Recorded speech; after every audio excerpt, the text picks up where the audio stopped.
2022년 11월 7일 월요일 새벽 기도에 하나님 앞에 올려드리겠습니다. 오늘 주신 하나님의 말씀은 사무엘 하서 4장 1절서부터 12절에 있는 말씀입니다. 사무엘 하서 4장 1절서부터 12절에 있는 말씀 받들어 읽겠습니다. 사울의 아들 이스보셋은 아브넬이 헤브론에서 죽었다 함을 듣고 손에 맥이 풀렸고 온 이스라엘이 놀라니라. 사울의 아들 이스보셋에게 군지기관 두 사람이 있으니 한 사람의 이름은 바나요 한 사람의 이름은 레갑이라. 베냐민 족속 브엘롯 사람 림몬의 아들들이더라. 브엘롯도 베냐민 지파에 속하였으니 일찍이 브엘롯 사람들이 기타임으로 도망하여 오늘까지 거기에 우거함이더라. 사울의 아들 요나단에게 다리 저는 아들 하나가 있었으니 이름은 무비보셋이라.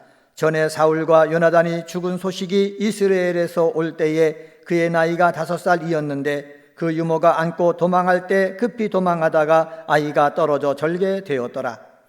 브에롯 사람 리몬의 아들 레갑과 바나가 길을 떠나 볕이 쬐을 때쯤에 이스보셋의 집에 이르니 마침 그가 침상에서 낮잠을 자는지라. 레갑과 그의 형제 바나가 밀을 가지러 온 채 하고 집 가운데로 들어가서 그의 배를 찌르고 도망하였더라. 그들이 집에 들어가니 이스보셋이 침실에서 침상 위에 누워 있는지라. 그를 쳐 죽이고 목을 베어 그의 머리를 가지고 밤새도록 아라바 길로 가 헤브론에 이르러 다윗 왕에게 이스보셋의 머리를 들이며 아뢰되 왕의 생명을 해하려 하던 원수 사울의 아들 이스보셋의 머리가 여기 있나이다. 여호와께서 오늘 우리 주 대신 왕의 원수를 사울과 그의 자손에게 갚으셨나이다 하니 다윗이 브에롯 사람 림몬의 아들 레갑과 그의 형제 바나에게 대답하여 그들에게 이르되 내 생명을 여러 환난 가운데서 건지신 여호와께서 살아계심을 두고 맹세하노니 전에 사람이 내게 알리기를 보라 사울이 죽었다 하며 그가 좋은 소식을 전하는 줄로 생각하였어도 내가 그를 잡아 시글락에서 죽여서 그것을 그 소식을 전한 갚음으로 삼았거든. 하물며 악인이 의인을 그의 집 침상 위에서 죽인 것이겠느냐. 그런즉 내가 악인의 피 흘린 죄를 너희에게 갚아서 너희를 이 땅에서 없이 하지 아니해야 하겠느냐 하고 청년들에게 명령하며 곧 그들을 죽이고 수족을 베어 헤브론 목가에 매달고 이스보셋의 머리를 가져다가 헤브론에서 아브넬의 무덤에 매장하였더라. 아멘. 사무엘 하서 4장 말씀을 봤습니다. 오늘 본문엔 다윗을 제외하고 세 부류의 사람이 나옵니다. 이스보셋이 나오죠, 무비보셋이 나오죠, 그리고 림몬의 아들들 레갑과 바나가 나옵니다. 오늘은 세 부류의 사람을 통해 배우는 교훈이란 제목으로 말씀을 전합니다. 첫 번째, 이스보셋을 통해서 배우는 교훈이 있는데 능력 없이 사람만 의지하면 망한다라는 것입니다. 1절 말씀 볼까요? 1절에 보면은 사울의 아들 이스보셋은 아브넬이 헤브론에서 죽었다 함을 듣고 손의 맥이 풀렸고 온 이스라엘이 놀라니라 말씀하고 있습니다. 아브넬 죽음 소식을 접하고 이스보셋이 맥이 풀렸다. 북이스라엘에 사울의 아들이 왕이 되었는데 왕이 맥이 풀렸다. 온 이스라엘, 북쪽에 있는 이스라엘 사람도 넋을 잃었다. 이렇게 1절을 시작하고 있습니다.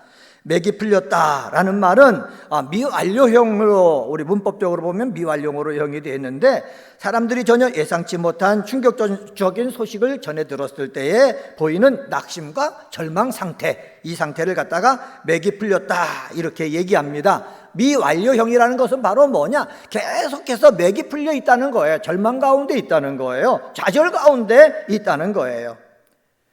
왜 이스보셋이 아브넬의 사망 소식을 듣고 이렇게 절망 가운데 계속 놓여 있겠습니까? 두 가지로 생각해 볼 수가 있어요. 그것은 바로 뭐냐? 북쪽 이스라엘에 있어서 아브넬이 실질적으로 중심적이었는데 그의 죽음으로 인해 가지고 이스보셋의 앞날이 불투명해졌다라는 것을 본인 스스로 알았기 때문에 맥이 풀렸을 것이고, 또 하나는 아브넬이 자신도 모르게 다윗과 국가 통합을 위해서 협상하였다는 사실을 알았기 때문에 맥이 풀렸다 이렇게 해석할 수가 있습니다. 어떻게 되든 아브넬이 죽었기 때문에 이스보셋은 어떻게 무기력 상태에 빠졌다. 하나님을 의지하지 아니하고 사람을 의지한 사람들이 사람으로 또 배반을 당했을 때 낙심한 상태의 전형적인 모습입니다. 성도 여러분, 시편 146편 3절에서 5절은 어떻게 말씀합니까? 도울 힘이 없는 사람들을 의지하지 말아라, 방백들을 의지하지 말아라, 우리에게 말씀하고 있습니다. 우리 새벽에 나와 기도하는 사람들은 사람을 의지하는 것이 아니라 도울 힘이 없는 사람을 의지하는 것이 아니라 하나님을 의지하기 위해서 이 새벽에 나왔고 하나님을 의지하기 때문에 새벽에 나와서 기도하는 줄 믿습니다. 하나님을 의지하면서 이 험한 세상 승리하며 살아가는 은혜광성의 성도님들 되시기를 주님의 이름으로 간절히 축원합니다. 자, 이 이스보셋 보세요. 5절 말씀에 보면 이런 말씀이 있습니다. 5절에 보면은 부에롯 사람 림몬의 아들 네갑과 바나바가 길을 떠나 볕이 쬐 즈음에 이스보셋의 집에 이르니 마침 그가 침상에서 낮잠을 자는지라. 침상에서 낮잠을 잔다는 거예요. 정오의 휴식 정도 이렇게 얘기할 수가 있겠지요. 근데 이것을 문법적으로 보면은 진행을 나타나는 분사형으로 되어 있어요. 계속해서 드러누워 있었다는 거예요. 북쪽에 이스라엘 왕이라면은 아브넬이 죽고 지금 풍전등화 같은 상황, 절망적인 상황 있다면은 허리띠를 졸라매고 깨어가지고 어떻게 이 나라를 바로 유지할 수 있을까 근심, 노고 여기에 대해서 열심을 다하여 생각해도 모자른데 그냥 누워있는 거예요. 사랑하는 성도 여러분, 우리는 사람만 의지하지 말고 내가 능력을 갖추어 나가야 되는 줄 믿습니다. 능력 없이 사람만 의지하다가는 그 사람이 배반하면 아무것도 안 되는 거예요. 우리 새벽에 기도하는 우리 사랑하는 성도들은 기도하면서 하나님의 지혜를 구하고 하나님의 능력을 구해서 능력 있는 상태에서 하나님을 의지하는 믿음의 사람들이 되시기를 예수님의 이름으로 간절히 축원합니다. 두 번째로 4절을 통해서 무비보셋의 교훈을 통해서 배울 수 있는 것인데 그것은 바로 뭐냐? 하나님을 보고 소망 속에 삽시다 라는 것입니다. 사울의 집의 망함을 보여주기 위해서 하나님은 아브넬을 죽이셨죠. 또 이스보셋을 죽이셨습니다. 사울의 집이 망한 이유는 무엇입니까? 하나님을 떠나니 신실하지 못한 자들만 남았기 때문에 사울의 집을 망하게 한 거예요. 그런데 사울의 집은 망했어도 누굴 남겨두세요? 사울의 아들 요나단의 아들 무비보셋을 남겨두시는 하나님이십니다. 4절 말씀 한번 볼까요? 4절에 보면 이렇게 말씀합니다. 사울의 아들 요나단에게 다리 저는 아들 하나가 있었으니 이름은 무비보셋이라. 전에 사울과 요나단이 죽음 소식이 이스라엘에서 올 때에 그의 나이가 5살이었는데 그 유모가 안고 도망할 때 급히 도망하다가 아이가 떨어져 절개되었더라. 사울도 죽고 요나단이 죽었다는 소식을 듣고 유모가 이 무비보셋을 안고 5살 때 뛰어가다가 떨어뜨려가지고 절개되었다. 다시 말하면 지체장애우가 되었다라는 거예요. 지체장애우가 되었다는 것을 왜 표현했을까요? 사울 왕가를 대표할 만한 사람이 아니다라는 것을 표현해 주고 있는 것입니다. 여러분, 이 무비보셋이 이제 아버지가 다 죽었어요. 자기 할아버지 사울왕이 죽었어요. 나라가 어디로 갑니까? 다윗에게로 가는 거예요. 그리고 본인은 다리를 절개되죠. 이 세상 무슨 희망으로 살겠습니까? 절망 속에서 한숨 지으며 죽지 못해서 사는 것 아닙니까? 그런데 그런 무비보셋을 남겨두시고 다윗이 이 무비보셋을 어떻게 챙기게 해주시는 거예요. 이것은 무엇입니까? 하나님께서 다윗을 통해서 다리를 저는 무비보셋이지만은 절망 속에 살지 말고 너희 아버지가 믿음을 가지고 살았고 너희 아버지가 다윗을 위해서 이렇게 헌신하면서 다윗을 도와주면서 삶을 살았으니 너도 다윗의 은혜를 입어가지고 희망 가운데 살아라 라는 것을 보여주는 것입니다. 사랑하는 성도 여러분, 우리의 삶이 쫄딱 망해가지고 희망이 없을 때가 있어요. 절망만 가득할 때가 있어요. 그럴 때 예수를 믿는 사람은 포기해야 되겠습니까? 아니에요. 나에게 은혜 베풀어주는 사람이 있다면 그 은혜를 받아서 하나님을 보고 그리고 소망을 가지고 오늘도 살고 내일도 살고 계속해서 하나님이 부르실 때까지 열심을 다하여 살아가야 될 줄 믿습니다.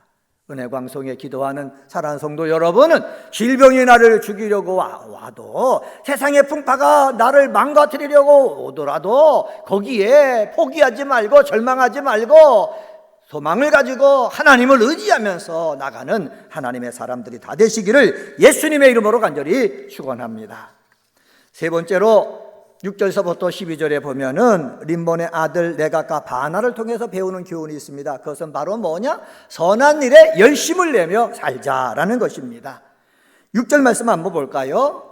6절에 보면 레갑과 그의 형제 바나가 밀을 가지러 온 채하고 집 가운데로 들어가서 그의 배를 찌르고 도망하였더라. 여기서 그의 배는 누구의 배십니까? 이스보셋, 북이스라엘의 왕이었던 이스보셋의 배를 찌른 거예요. 배를 찔렀으니 이스보셋은 어떻게 됐습니까? 죽었죠? 7절 말씀 보세요. 7절에 보면은 그들이 집에 들어가니 이스보셋이 침실에서 침상 위에 누워 있는지라 그를 쳐 죽이고 목을 베어 그의 머리를 가지고 밤새도록 아라바 길로 가가지고 누구에게 갔습니까? 다윗에게 간 거예요.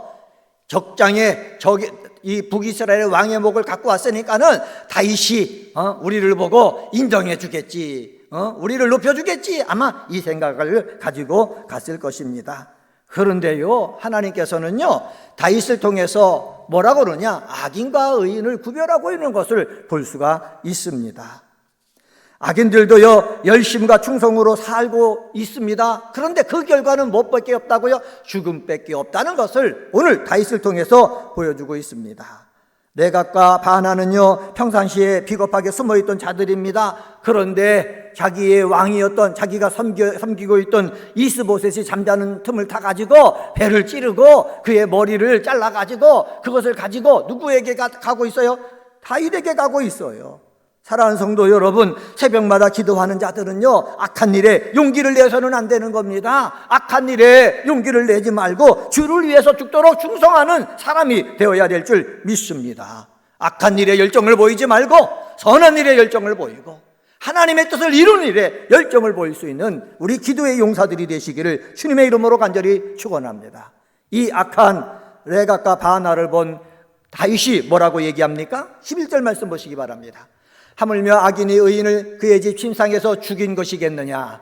그런즉 내가 악인의 피를 흘린 죄를 너희에게 갚아서 너희를 이 땅에서 없이 하지 아니하겠느냐 하고 다윗은 이 두 형제를 악인이라 얘기하고 있다는 거예요. 북이스라엘 왕 이스보셋을 의인이라고 여기서 부르고 있는 거예요. 사랑하는 성도 여러분, 우리는요 악인이 되어서는 안 되는 거예요. 그리고 하나님이 원하지 않는 그 일에 열정을 내서는 안 되는 거예요.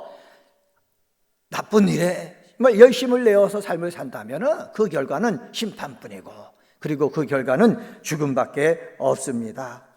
이것을 본 다윗이 뭐라고 명령합니까? 12절 말씀 보세요. 12절에 이렇게 말합니다. 청년들에게 명령하며 곧 그들을 죽이고 수족을 베어 헤브론 목가에 매달고 이스보셋의 머리를 가져다가 헤브론에서 아브넬의 무덤에 매장하였더라 말씀하고 있습니다.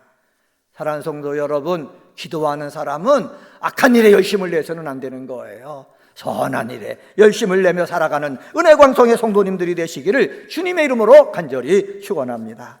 오늘은 사무엘하서 4장에 있는 말씀 가지고 세 부류의 사람을 통해 배우는 교훈이란 제목으로 말씀을 전했습니다. 능력 없이 사람만 의지하면 망한다는 것을 배웠고, 하나님 보고 소망 속에 살아야 된다라는 것을 말씀드렸고, 선한 일에 열심을 내며 살자라고 말씀드렸습니다. 이러한 귀한 은혜광성의 기도의 동역자분들이 다 되시기를 주님의 이름으로 간절히 축원합니다. 기도하시겠습니다. 할렐루야. 하나님 아버지 감사합니다. 오늘 새벽에도 저희들을 주의 전으로 불러주시고 말씀을 묵상하며 하루를 시작하게 하시니 감사합니다. 오늘은 사무엘 4장 세 부류의 사람을 통해 배우는 교훈이란 제목으로 말씀을 전했습니다. 이스보셋을 통해서 배우는 교훈은 능력 없이 사람만 의지하면 망한다고 말씀했으니, 하나님 아버지, 우리는 이스보셋처럼 아버지 능력 있어 보이는 사람을 의지하는 것이 아니라 우리를 만드신 이 세상을 운행해 나가시는 여호와 하나님을 의지하는 믿음의 사람들이 다 되도록 역사하여 주시옵소서. 무비보스를 통해서 우리에게 주시는 교훈은 하나님을 보고 소망 속에 살아야 된다고 말씀하시니 감사합니다. 내가 죽을 지경이어도 하나님 아버지 절망하지 않게 하시고 포기하지 않게 도와주시고 하나님을 보고 믿음을 가지고 소망 속에 살아가는 은혜광성의 성도님들 되게 도와주시옵소서. 아픈 사람 있으면 치유하여 주옵소서. 저주받은 암덩어리가 몸에서 떠나가게 하시고 저주받은 이 혼란이 빛을 비춰주셔서 질서 가운데 돌아오게 도와주시고 안 되고 안 되는 것들이 변하여서 되는 역사가 있도록 하나님 역사하여 주시옵소서. 하나님 아버지, 선한 일에 열심을 내어 살아야 된다고 말씀했습니다. 우리 사랑하는 은혜광송에 소속된 성도들 가운데 악한 일을 하는데 열심을 내는 사람 없게 도와주시고 하나님의 뜻을 이루는데 열심을 내는 믿음의 용사들이 다 되도록 역사하여 주시옵소서. 2022년도 우리의 기원이 있습니다. 모이기를 힘쓰는 교회가 되기를 원합니다. 소망으로 모이는 교회, 격려하며 모이는 교회, 습관 따라 모이는 교회 되게 하여 주옵소서. 하나님 아버지, 이것을 이루기 위해서 아버지 2022년도 11월 한 달 동안 총동원 출석 전도의 달로 지키고 있습니다. 하나님 아버지, 잃어버린 양들을 찾게 하시고 하나님 아버지, 코로나 때문에 교회에 나오지 못한 아버지 우리의 성도들을 다시 주 앞에로 인도하는 열심을 낼 수 있도록 하나님 인도하여 주시고 하나님 아버지, 세상에 있던 우리의 믿음의 사람들을 아버지 다시 하나님 앞에로 인도할 수 있는 저희들 되도록 역사하여 주시옵소서. 오늘도 주의 이름을 부르며 기도할 때 하늘문을 여시고 역사하여 주옵소서. 감사하며 이 모든 말씀 예수님의 이름으로 간절히 기도드리옵나이다. 아멘.